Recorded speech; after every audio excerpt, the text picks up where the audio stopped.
The feed broadcasted to 1 trillion beings across the Orion Spur.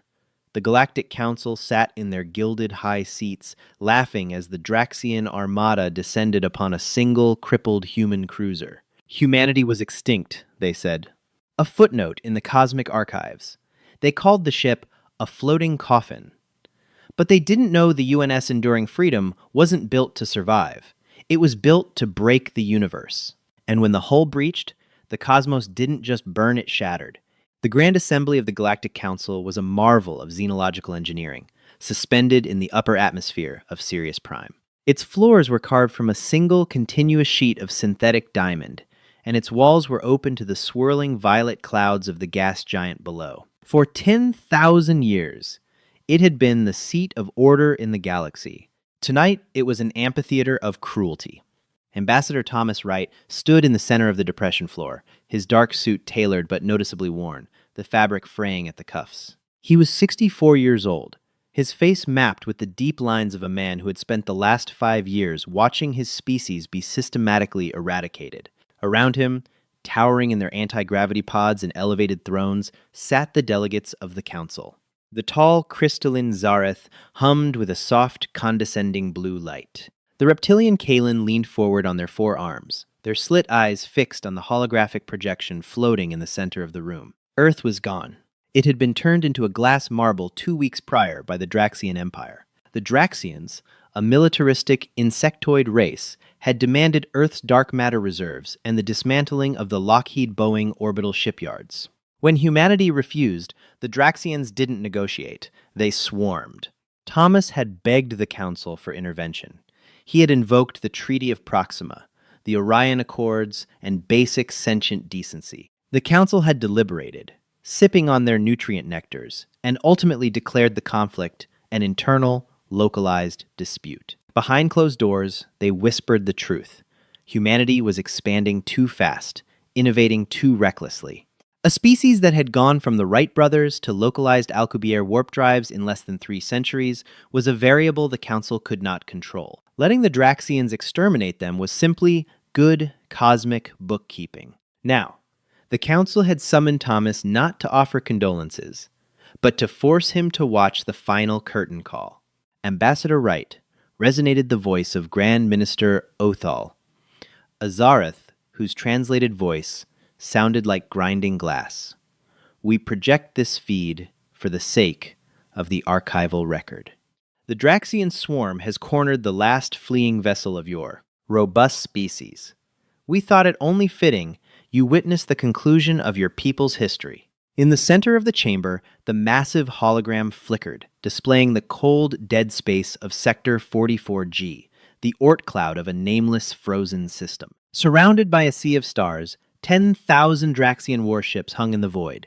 They were beautiful in a terrifying way, sleek, obsidian teardrops pulsing with the dark purple energy of singularity engines. They formed a massive spherical net, tightening like a noose. In the dead center of the trap floated a single human ship. It was ugly, brutalist, a massive, blocky rectangle of dark gray armor plating, scarred with plasma burns and missing entire sections of its portside hull. The designation painted on its side in stark white English letters read UNS Goliath. It was not a warship.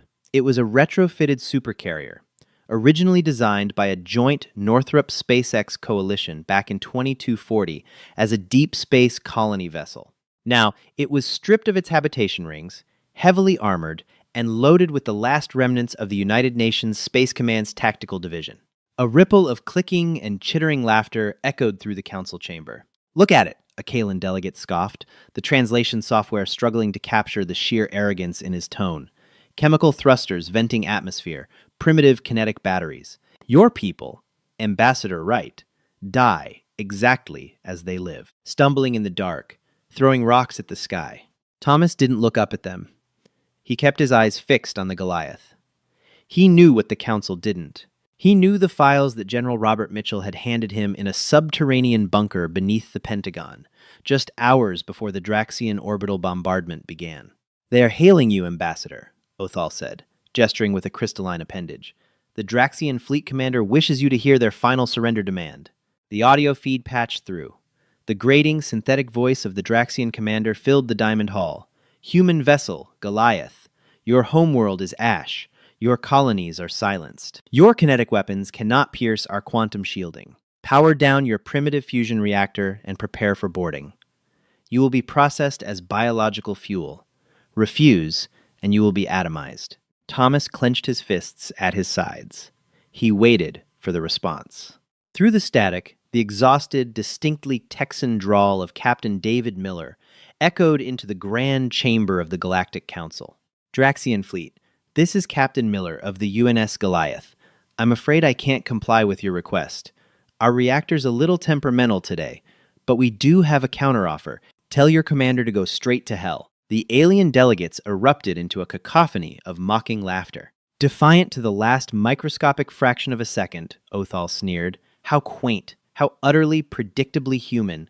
They have no shields, Ambassador. They have no hyperlane escape routes. The mathematics are absolute. Thomas finally looked up, his eyes locking with the Grand Minister. A cold, terrifying calm settled over him. You're right, Minister.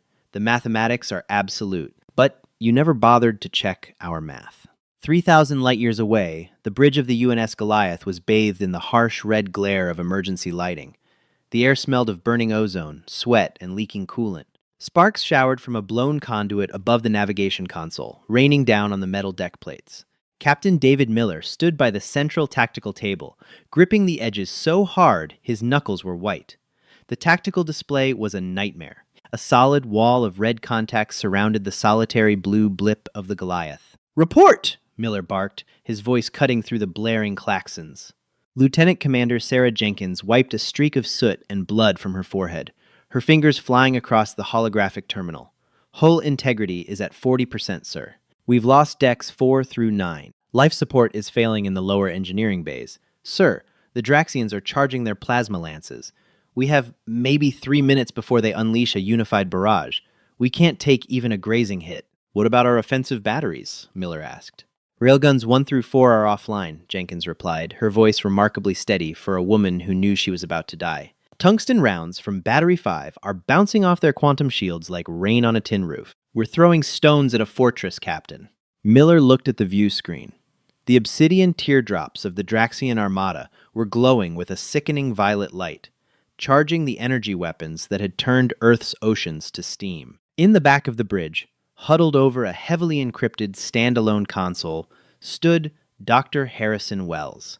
He didn't wear a uniform. He wore a rumpled DARPA civilian lab coat, his face illuminated by streams of complex, scrolling data that looked like pure gibberish to the rest of the military crew. "Dr. Wells," Miller called out, his voice dropping an octave. "Status on Project Gungnir." Wells pushed his glasses up his nose, his hands trembling slightly as he typed. "The containment field is unstable, Captain. We're holding back pressures that shouldn't exist in this dimension. The CERN modifications to the Alcubierre-Penrose manifold are holding, but barely. If I disengage the magnetic locks, the reaction will be, well, it will be irreversible." "That's the point, Doctor," Miller said grimly. "The Goliath wasn't a colony ship anymore, and it certainly wasn't a warship. It was a delivery mechanism.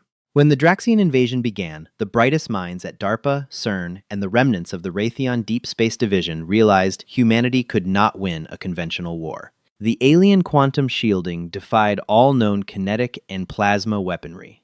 So, humanity stopped trying to build a better gun. They decided to weaponize the fundamental laws of reality. Deep in the belly of the Goliath, locked inside a hyperdense lead and titanium vault, sat a dark matter reactor strapped to an inverted Alcubierre warp drive. A warp drive normally bends space to allow a ship to ride a wave of compressed space-time, moving faster than light without violating relativity. Project Gungnir was designed to do the opposite. It was designed to rip the wave apart. "Captain, Draxian energy spikes are reaching critical," Jenkins shouted, snapping Miller back to the present. "Targeting sensors indicate they are locking onto our bridge." "Helm, give me full thrusters," Miller ordered. "Put us dead center of their formation. Make them think we're trying to ram." "Aye, sir. Full burn." The massive ship groaned in protest as its chemical thrusters ignited, pushing the crippled Leviathan forward. The Draxian fleet didn't even bother to move. They simply adjusted their aim, confident in their absolute superiority. To them, the Goliath was a wounded animal charging the firing squad. Human vessel, the Draxian commander's voice crackled over the open channel one last time. Your futile gesture changes nothing. Firing sequence initiated. Miller looked around the bridge. He looked at Jenkins, at the young navigator Dent, at Dr. Wells. There was no panic left, only a resolute, terrifying acceptance. They were the ghosts of a dead world, and they were about to drag their killers into the dark with them. It's been an honor, people, Miller said softly. He turned to the civilian scientist. Dr. Wells, drop the hammer. Wells took a deep breath, flipped the protective cover off the analog override switch on his console, and slammed his hand down on the glowing red button. Containment locks disengaged. Gungnir is live. May God have mercy on us all. Back in the Galactic Council chamber, Ambassador Thomas Wright watched the hologram with bated breath. The alien delegates were leaning forward, anticipating the brilliant flash of plasma that would finally erase the human pestilence from the galaxy. Grand Minister Othal raised a glass of bioluminescent nectar, a toast to the Draxian efficiency. A swift end, Othal murmured. A mercy, really. On the tactical display, the thousands of Draxian ships unleashed their plasma lances simultaneously. A converging web of blinding violet energy struck the UNS Goliath. But the ship didn't explode. In fact, the plasma beams didn't even touch the hull. A fraction of a second before impact, the space around the Goliath simply stopped. The holographic display in the council chamber glitched, emitting a high-pitched electronic whine. The visual feed warped, the light bending at impossible, sickening angles. "What is happening?" demanded a Kalan delegate, slapping his console. "Is the feed malfunctioning?" "It is not the feed," whispered the Zareth chief technician, his crystalline body vibrating with sudden, undeniable terror. The telemetry. It's impossible. Mass readings in Sector 44G are spiking. It's exceeding solar parameters. It's exceeding galactic parameters." Thomas Wright stepped forward, his voice cutting through the sudden panic in the room like a blade. "We knew we couldn't break their shields. Their shields are designed to deflect physical, matter, and energy. So, we decided not to hit them with matter or energy." On the display, the Goliath began to fold in on itself. Not from damage, but from gravity. The CERN-modified drive had collapsed its warp bubble inward, crushing the ship's dark matter core into an artificial, microscopic singularity. But the DARPA weaponization didn't let the black hole stabilize. It inverted it. Weaponized Hawking radiation mixed with a catastrophic spatial tear. The Goliath vanished, replaced by a sphere of absolute, light-devouring darkness. And then, the universe snapped back. A shockwave of pure, unadulterated gravitational shear exploded outward at the speed of light. It wasn't an explosion of fire, it was a tidal wave of distorted reality. The Council watched in absolute, stunned silence as the shockwave hit the first ring of Draxian warships. The quantum shields of the alien vessels, the impenetrable armor that had tanked Earth's nuclear arsenal without a scratch, were entirely useless. You cannot shield against the geometry of space itself being rewritten. The Draxian ships didn't shatter, they stretched. Under the horrific power of the gravitational wave, the obsidian teardrops were instantly spaghettified. Titanium alloy hulls, hyper-advanced plasma engines, and insectoid crews were violently drawn out into miles-long threads of glowing atoms, screaming silently into the void. The wave expanded, an unstoppable ripple in the pond of space-time. In less than 3 seconds, the entire Draxian Armada, 10,000 invincible warships, the pride of the insectoid empire, the fleet that had burned Earth to the ground, was simply erased, eradicated from physical existence, turned into an expanding cloud of subatomic dust glowing with the eerie blue light of Cherenkov radiation. Where a massive, terrifying armada had hung just moments before, there was now only empty space, swirling with the violent, unnatural currents of a shattered dimension. The grand diamond hall of the Galactic Council was so quiet you could hear the hum of the atmospheric regulators. The holographic display flickered, rendering the massive expanse of nothingness. The Draxian blips were gone. The Goliath was gone. Sector 44G was a graveyard of broken physics. The nectar glass slipped from Grand Minister Othal's appendage, shattering into 1,000 pieces against the diamond floor. The sound made several delegates flinch. Ambassador Thomas Wright adjusted his fraying cuffs, straightening his posture. The weariness in his eyes had been replaced by the cold, hard steel of a predator that had just bared its teeth. "You called us primitive," Thomas said, his voice echoing off the vaulted ceilings. Every alien eye in the chamber was locked onto him, wide with an emotion they hadn't felt in millennia. Dread. "You sat in your high chairs and mocked us for throwing rocks. You let Earth burn because you thought we were a transient pest." Thomas took a slow, deliberate step toward the Grand Minister's podium. "We don't have ships anymore. We don't have a homeworld. But my people left behind 50 more deep space carriers just like the Goliath, scattered and hidden in the dark corners of this galaxy. All of them equipped with Project Gungnir.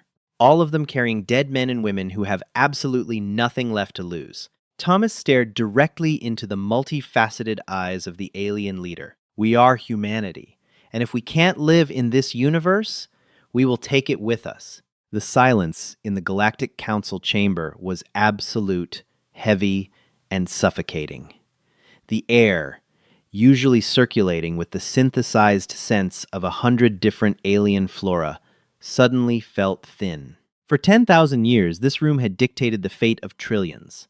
It had ordered the sterilization of entire sectors, the uplifting of primitive species, and the subjugation of empires. Yet, in the span of 3 seconds, the ultimate authority in the Orion Spur had been paralyzed by a species that officially no longer existed. Grand Minister Othal's crystalline form shimmered with a jagged, erratic crimson light, a physiological response to profound, primal terror among the Zareth.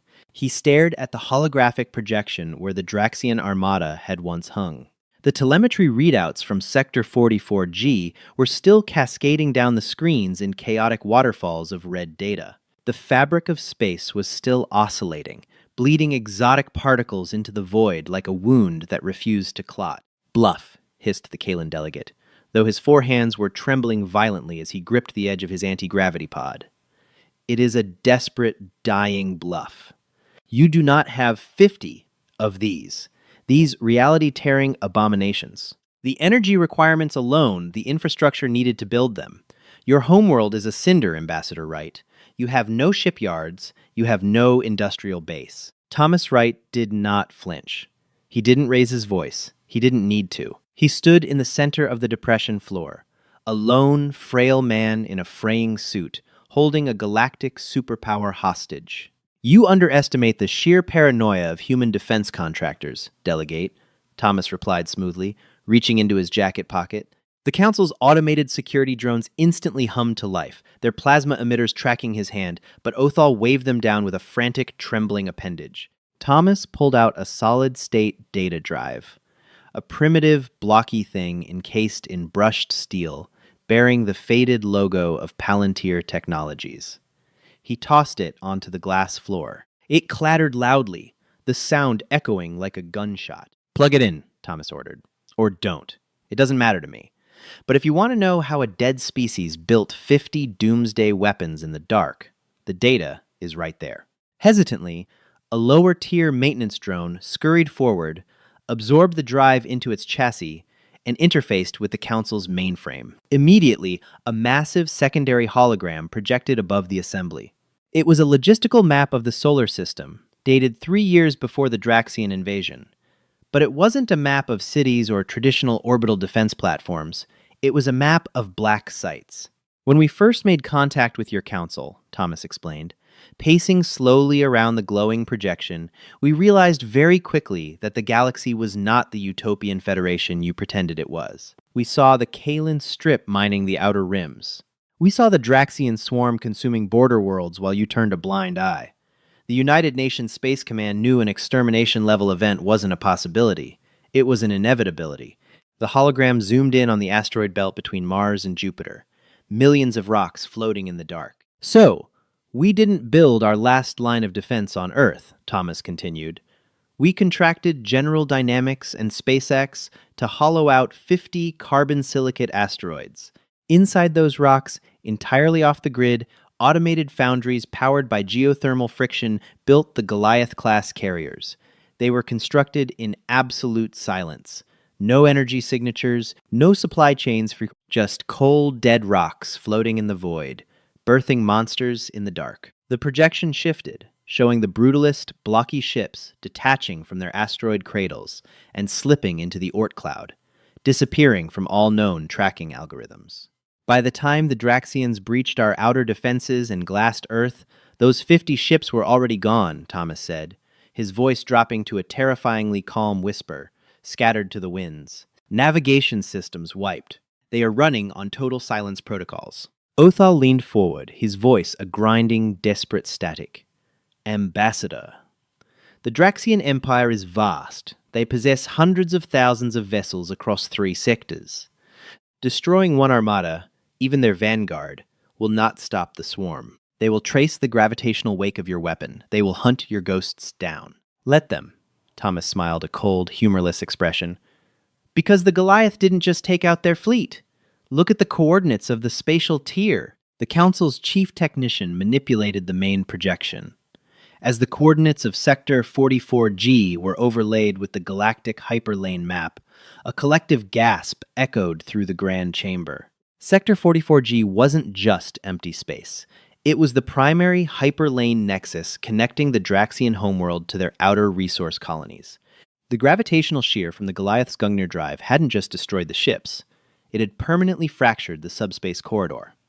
The hyperlane was severed. Millions of Draxian supply ships were now stranded, their faster-than-light capabilities rendered useless by the turbulent, impassable rip in reality.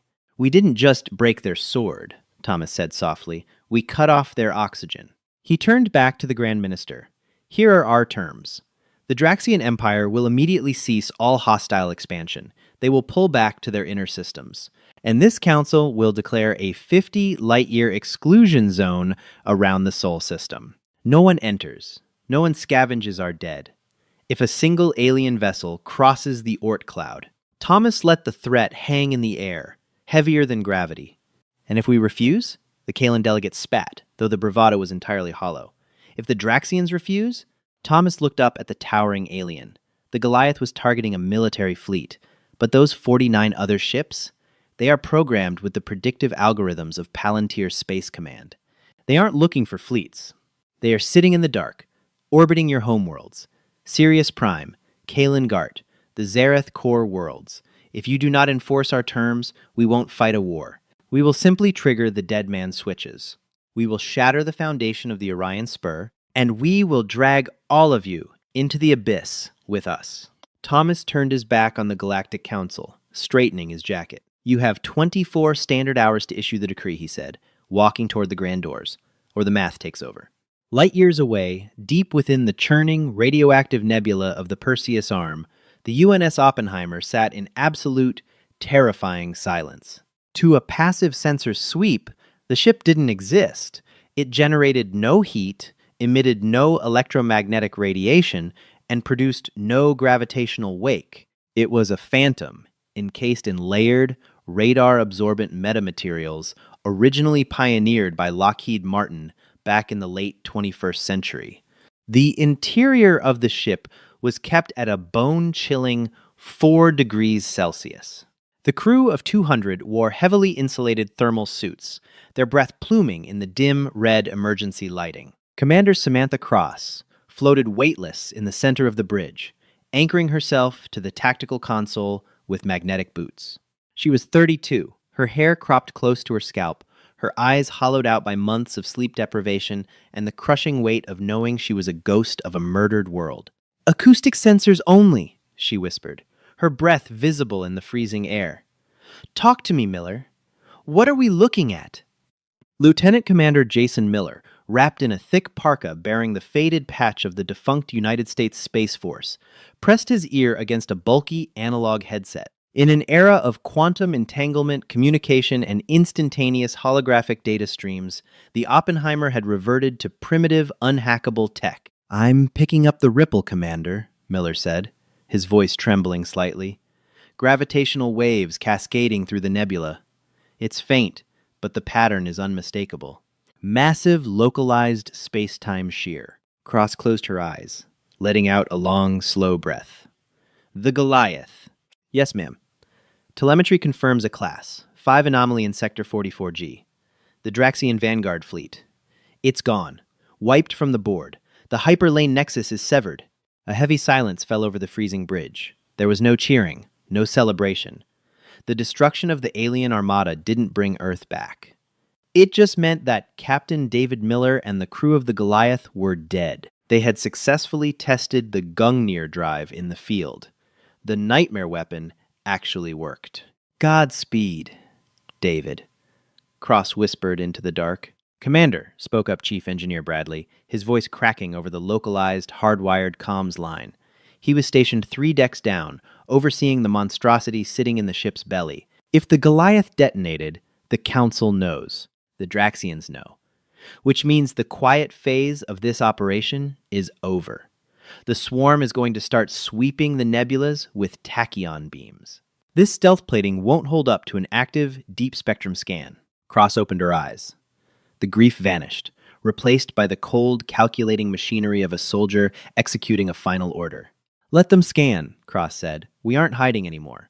Bradley, spin up the IBM Quantum mainframes. Disengage the thermal dampeners. Let's make some noise. Ma'am? Miller looked up, confused. If we drop thermal stealth, we'll light up on their scopes like a supernova. We're sitting barely 3 parsecs from the Draxian inner perimeter. I know, Cross smiled grimly. That's exactly where we want to be. Executive Officer Davis, patch me into the ship-wide analog PA. A moment later, a sharp squeal of feedback echoed through the freezing corridors of the UNS Oppenheimer, followed by Cross's steady voice. Attention all hands. This is Commander Cross. We have just received confirmation. The Goliath has successfully deployed their payload. Sector 44G is locked down. The Draxian Vanguard is neutralized. Ambassador Wright has delivered our ultimatum to the Council. She paused, letting the weight of the moment settle over her crew. As of this moment, we are initiating Phase 2 of Operation Dead Hand. You all know the truth of this mission. The Council thinks there are 49 more Gungnir drives sitting in the dark. They think we have the power to shatter the galaxy 50 times over. Cross looked down at her console. The truth was the greatest, most terrifying secret humanity had ever kept. They don't know that DARPA and CERN only had enough stable dark matter to build 3 Gungnir drives, Cross continued, her voice echoing in the icy bridge. The Goliath had one. The Oppenheimer has one. The Vengeance has the last. The other 47 ships in our Ghost Fleet? They are empty threats. Rigged with conventional fusion warheads and Northrop Grumman spoofing suites to look like doomsday weapons on a sensor scan, it was the ultimate poker bluff. A civilization playing its final hand with nothing but mirrored sunglasses and a dead man's resolve. Our job, Cross said, is to make sure the Council never calls that bluff. We need to draw the Draxian Emperor's personal fleet out of their defensive perimeter. We need to make them think we are preparing to fire on their homeworld. We are the bait.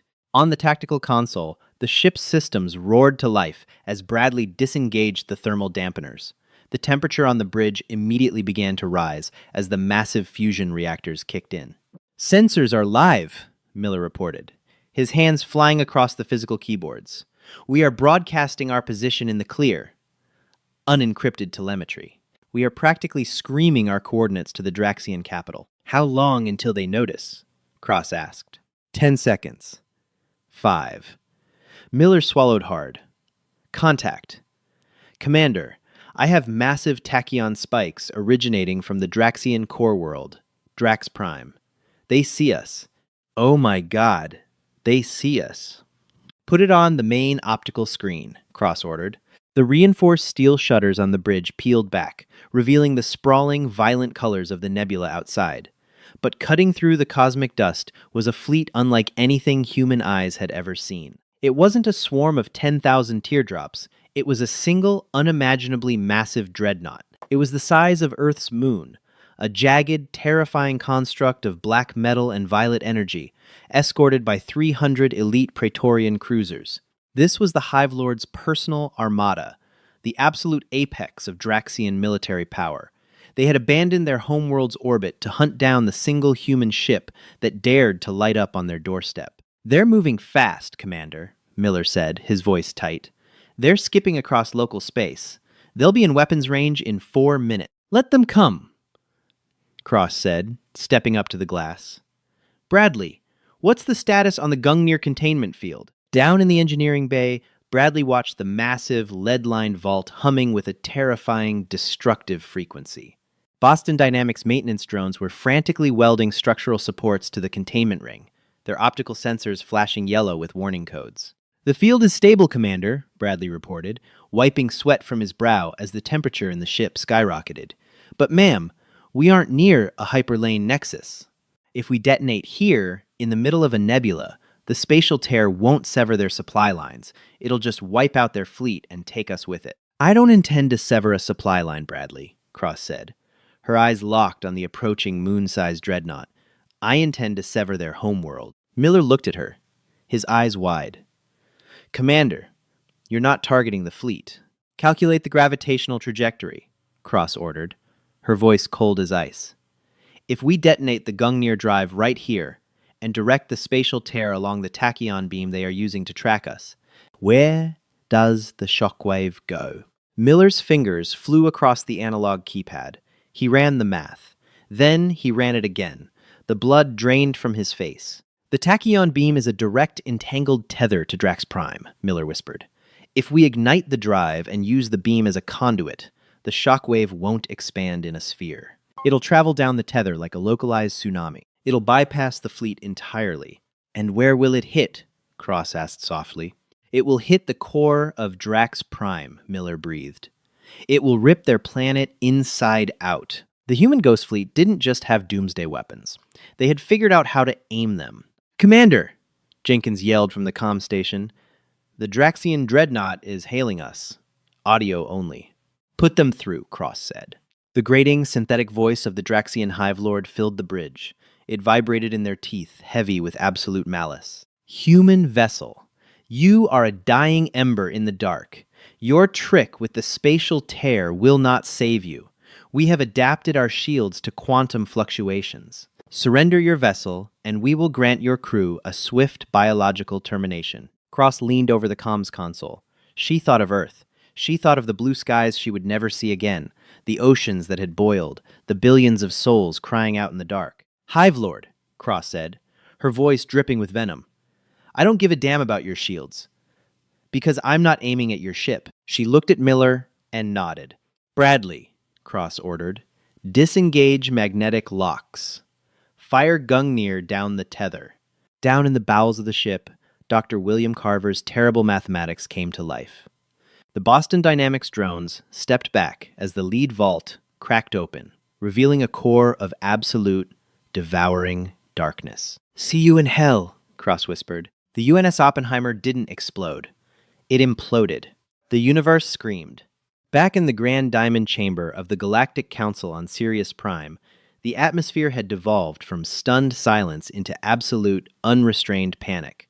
The holographic telemetry map in the center of the room was bleeding crimson.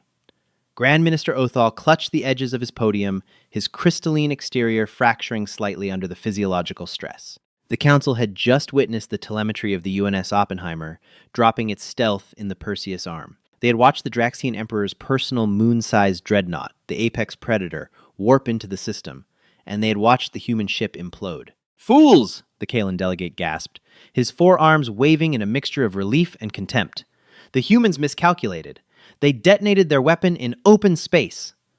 The spatial tear is massive, yes, but it didn't hit the Draxian fleet. The dreadnought is outside the blast radius. Othal stared at the data streams, trying to slow his racing processors. The Kalan was right. The explosion of the Oppenheimer had created a massive gravitational sinkhole, but the Draxian dreadnought had stayed just outside the event horizon. The human commander had died for nothing. Wait, whispered the Zerath chief technician, his voice trembling so violently the translation matrix struggled to render his words. Look at the vector geometry, the shockwave. It isn't spherical. It's linear. The hologram shifted, tracking the catastrophic release of dark matter from the Oppenheimer's Gungnir drive. The explosion wasn't expanding outward in all directions. Instead, it was caught in a microscopic invisible tractor beam. What is guiding it? Othal demanded, his voice cracking. The Draxian tachyon targeting beam. Minister, the technician cried out. The dreadnought was actively scanning the human ship with an entangled tachyon tether linked directly to the Draxian homeworld's super relay. The humans didn't miscalculate. They used the enemy's own sensor beam as a conduit. They injected the gravitational shear directly into the tether. On the massive holographic display, a terrifying red line traced from the Perseus arm, skipping across 3 sectors of space in less than a microsecond, bypassing the Draxian fleet entirely. It was heading straight for Drax Prime. Drax Prime was a planet entirely encased in a metallic shell, a staggering ecumenopolis teeming with 200 billion insectoid drones. It was the heavily fortified beating heart of the swarm, protected by orbital defense grids designed by the greatest engineers in the galaxy. But orbital defense grids are built to stop kinetic slugs and plasma beams. You cannot shoot down a localized gravitational tsunami traveling through an entangled quantum tether. The Council watched in petrified horror as the red line intersected with the planet's core. For one agonizing second, nothing happened. Then, the telemetry numbers for Drax Prime's planetary mass simply stopped making sense. The gravity of the planet didn't explode outward. It inverted. The planet's molten core was violently pulled outside of its titanium crust. Trillions of tons of metal, rock, and biological matter were spaghettified, stretched into microscopic, glowing threads of quantum dust. Through the sheer computing power of the Council's L3 Harris deep space sensory arrays, they could see the visual feed. The planet simply unraveled. Billions of towering spires, massive subterranean breeding pits, and orbital shipyards were sucked into a momentary pinpoint singularity that flashed with a blinding, terrifying white light, and then vanished. Where the capital of the greatest empire in the Orion Spur had stood, there was only a swirling, silent cloud of Cherenkov radiation. 200 billion souls, erased in a heartbeat. Aboard the Apex Predator in the Perseus arm, the Draxian Hive Lord sat on his obsidian throne. The entangled communication feeds from his homeworld didn't go dark with static. They just ceased to exist. His connection to the hive mind, the psychic tether that connected him to billions of his children, was violently severed, leaving a cavernous, screaming void in his mind. The Hive Lord collapsed, his exoskeleton cracking as he thrashed in absolute mind-shattering agony. The humans hadn't just destroyed his homeworld, they had lobotomized his species. Back in the council chamber, a low mechanical wailing began to echo. It was the emergency proximity alarms. Grand Minister Othel fell back into his throne, his glowing blue eyes dimming with sheer terror. They did it. By the ancestors. They actually did it. The Kalan delegate was hyperventilating, his previous arrogance entirely evaporated. Minister Othal, the tachyon relays. We are receiving new telemetry. Across the galaxy, they are waking up. The massive holographic map zoomed out, displaying the entire Orion Spur. One by one, red blips began to appear. They were stepping out of the shadows, dropping their Lockheed Martin stealth plating, disengaging their thermal dampeners.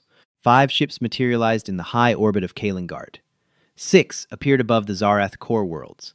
10 uncloaked in the atmosphere of Sirius Prime, directly above the Galactic Council chamber itself. 48 massive, brutalist human carriers, all identical to the Goliath and the Oppenheimer. They were radiating massive, unstable, dark matter signatures. They are locking onto our planetary cores, the chief technician screamed. Minister, every major homeworld in the Council is targeted. The human ghost fleet is in position.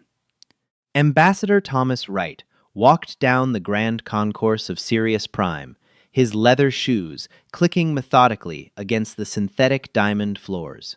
Outside the massive, vaulted archways of the corridor, the violet clouds of the gas giant were violently illuminated by the flashing, stroboscopic lights of planetary defense klaxons. The air, usually regulated to a perfectly tranquil 68 degrees and scented with synthesized jasmine, was thick with the acrid smell of ozone and the pheromones of terrified alien diplomats. Total chaos had descended upon the capital of the Orion Spur. Beings of 100 different species were fleeing toward the atmospheric evacuation pads. Crystalline Zarath bureaucrats were shattering their own appendages in their haste to board escaping transport shuttles. Kalan aristocrats were trampling over their own security details, desperate to get off-world before the human monstrosities hanging in their stratosphere decided to rip the planet inside out. Thomas kept his pace slow, measured, and entirely unbothered. He didn't look at the fleeing dignitaries. He just kept walking toward his own designated diplomatic shuttle, his hands resting casually in the pockets of his fraying suit. He was 50 yards from the landing bay when the Council's elite Praetorian guards swarmed him. There were 12 of them, towering figures of biological armor and plasma-charged weaponry. Just hours ago, these same guards had looked at him like he was a localized infection to be sterilized. Now, they didn't draw their weapons. They didn't even raise their voices. Instead, the terrifying 8-foot-tall soldiers dropped to their knees, their armored heads bowed so low they scraped the diamond floor. A hovering, gold-plated communications drone darted through the Praetorian ranks and projected the frantic, trembling holographic visage of Grand Minister Othal. "Ambassador Wright, please stop! I beg of you!" Othal's voice, normally a dignified grinding of crystalline static, was reduced to an undignified, desperate screech. "We surrender!" The Galactic Council, formally and unconditionally, surrenders. "Please, in the name of the ancestors, call off your fleet." Thomas stopped. He didn't smile. He turned his head slowly, his eyes cold, hollow, and utterly devoid of mercy. He looked at the projection of the most powerful being in the known galaxy, now reduced to a groveling, panicked mess. "I gave you 24 standard hours to issue the decree, Minister," Thomas said evenly, his voice barely rising above the wail of the planetary sirens. "You still have 23 hours and 40 minutes. Why are you bothering me early?" "Drax Prime is gone," Othal cried, the hologram glitching as the Grand Minister's biological chassis vibrated with sheer terror. "The Hive Lord's mind is completely shattered. The swarm is routed. Your ships, the 48 vessels you had hidden in the dark, they are holding station directly over our homeworlds. Their drives are spinning up. The planetary shielding is already failing just from the gravitational weight of their targeting matrices. If you detonate them, you will destroy the galactic infrastructure entirely. It will be a dark age that lasts 1,000,000 years. I am perfectly aware of the mathematics, Minister," Thomas lied smoothly. He didn't let a single micro-expression, not a twitch of his jaw nor a blink of his eyes, betray the fact that his heart was pounding so hard it threatened to fracture his ribs.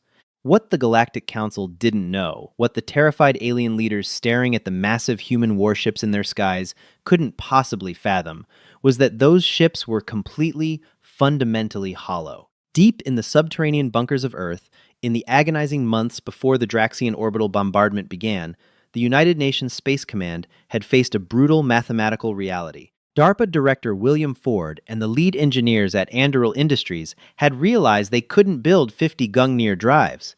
Humanity simply did not possess the resources. The CERN colliders had only managed to synthesize and stabilize enough refined exotic matter to build exactly 3 functional, reality-tearing weapons. The UNS Goliath had 1. It was dead. The UNS Oppenheimer had 1. It was dead. The UNS Vengeance held the last, currently sitting in total thermal stealth somewhere in the outer rims. The ultimate failsafe if the galaxy decided to call their bluff. But humanity didn't need 50 doomsday weapons. They only needed the illusion of 50 doomsday weapons. While they lacked dark matter, humanity had a massive surplus of Raytheon electronic warfare suites and Northrop Grumman spoofing technology. The 48 colossal ships currently terrifying the galaxy, the UNS Saratoga, the UNS Lexington, the UNS Enterprise, and 45 others were crewed by skeletons.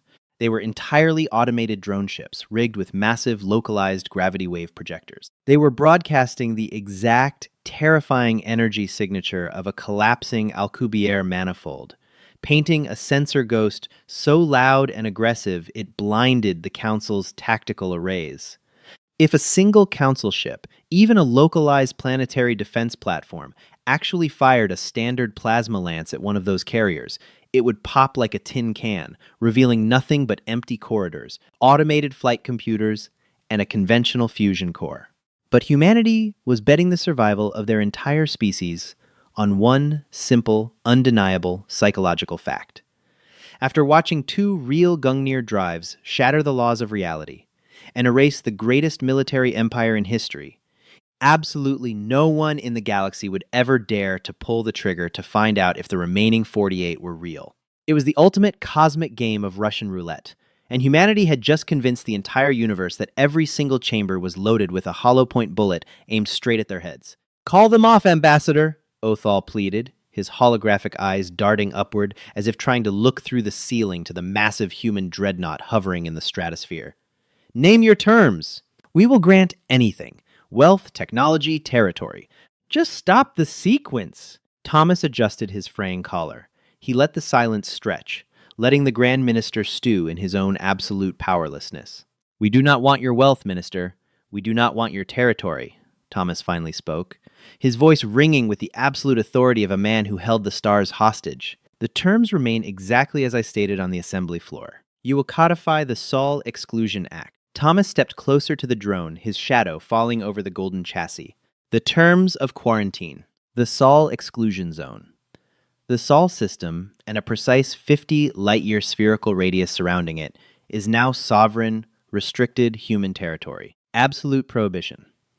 No Galactic Council ship, no Draxian scavenger, no corporate mining vessel, and no alien craft of any kind will enter that space. The Dead Man's Trigger.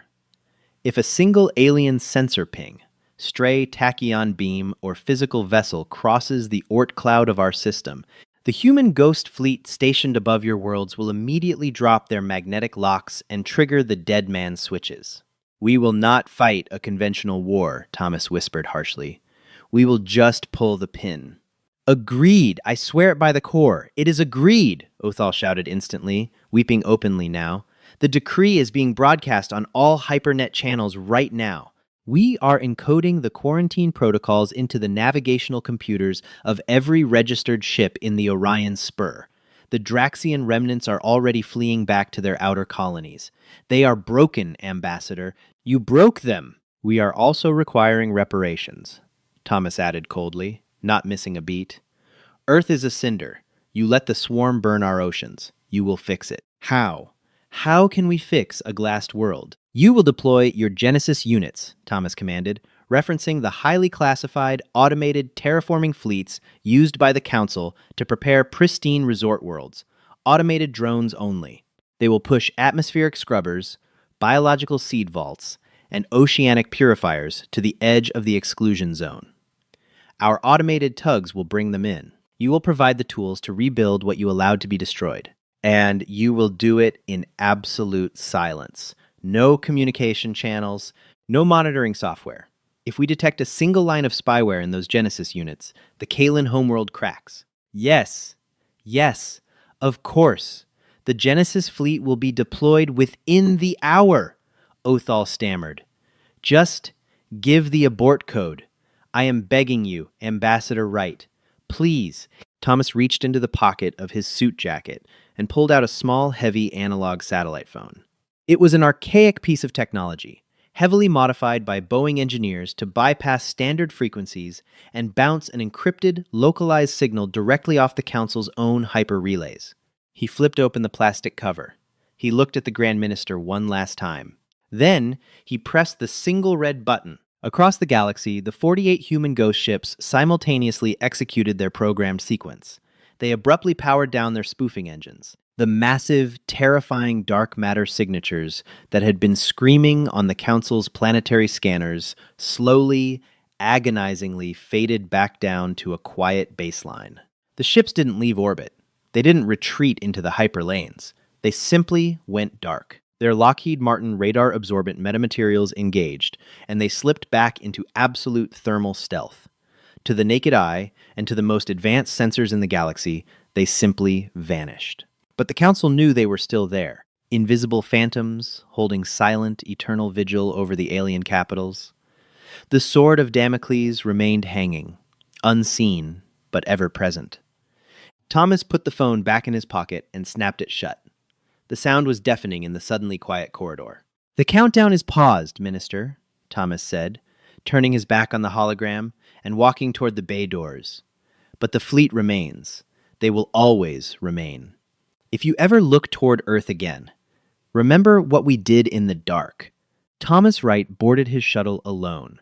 He was the last human to ever walk the halls of the Galactic Council, leaving behind a legacy of pure, unadulterated terror. In the decades that followed, the political and physical landscape of the galaxy fundamentally changed. The once arrogant empires walked on eggshells. The Draxian swarm, fractured and entirely lobotomized by the loss of their hive lord, devolved into a pathetic state of primitive infighting, retreating entirely from the galactic stage. The Galactic Council hastily passed strict draconian laws against planetary bombardment and aggressive expansion, terrified that another seemingly primitive species might figure out how to weaponize the fundamental geometry of spacetime. And at the absolute edge of the Orion Spur, behind a terrifying 50 light-year wall of dead, silent space, Earth began to heal. Massive automated alien drones dropped thousands of atmospheric scrubbers and bioengineered seed vaults onto the edge of the Sol system, fleeing immediately after dropping their cargo, utterly terrified of the invisible crosshairs they felt trained on their hulls. Human automated tugs dragged the technology back to the homeworld. Slowly, the boiled oceans cooled and refilled with synthetic rain. The ash-choked skies cleared, their toxic gray giving way to a pale, hopeful blue, revealing a sun that shone on a scarred but recovering world.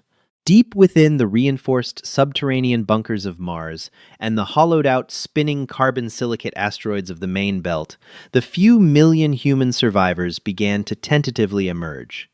They stepped out onto the red dirt of Mars and looked up at the stars, knowing that they were entirely isolated, locked in a quarantine of their own making. They were cut off from the rest of the universe, surrounded by aliens who viewed them as apocalyptic monsters. But as they breathed in the filtered air and watched the distant, blinking lights of their own automated defense grids, they also knew they were safe. Because out there, scattered in the cold, unforgiving dark of the galactic void, the ghosts of the UNS Goliath and the UNS Oppenheimer stood eternal watch. Humanity hadn't just survived the absolute end of the world. They had looked into the abyss, smiled, and made the universe blink first. And that is the story of how humanity turned certain extinction into the greatest bluff in galactic history. If you enjoyed this journey into the dark corners of sci-fi and HFY, smash that like button. It really helps the channel out. Share this video with your fellow sci-fi lovers to spread the legend of the human ghost fleet.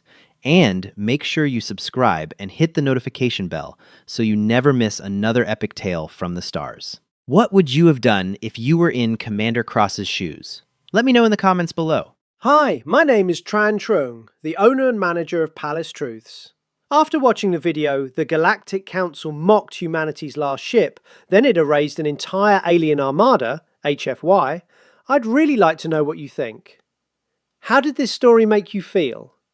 For me, this story was less about revenge and more about resilience.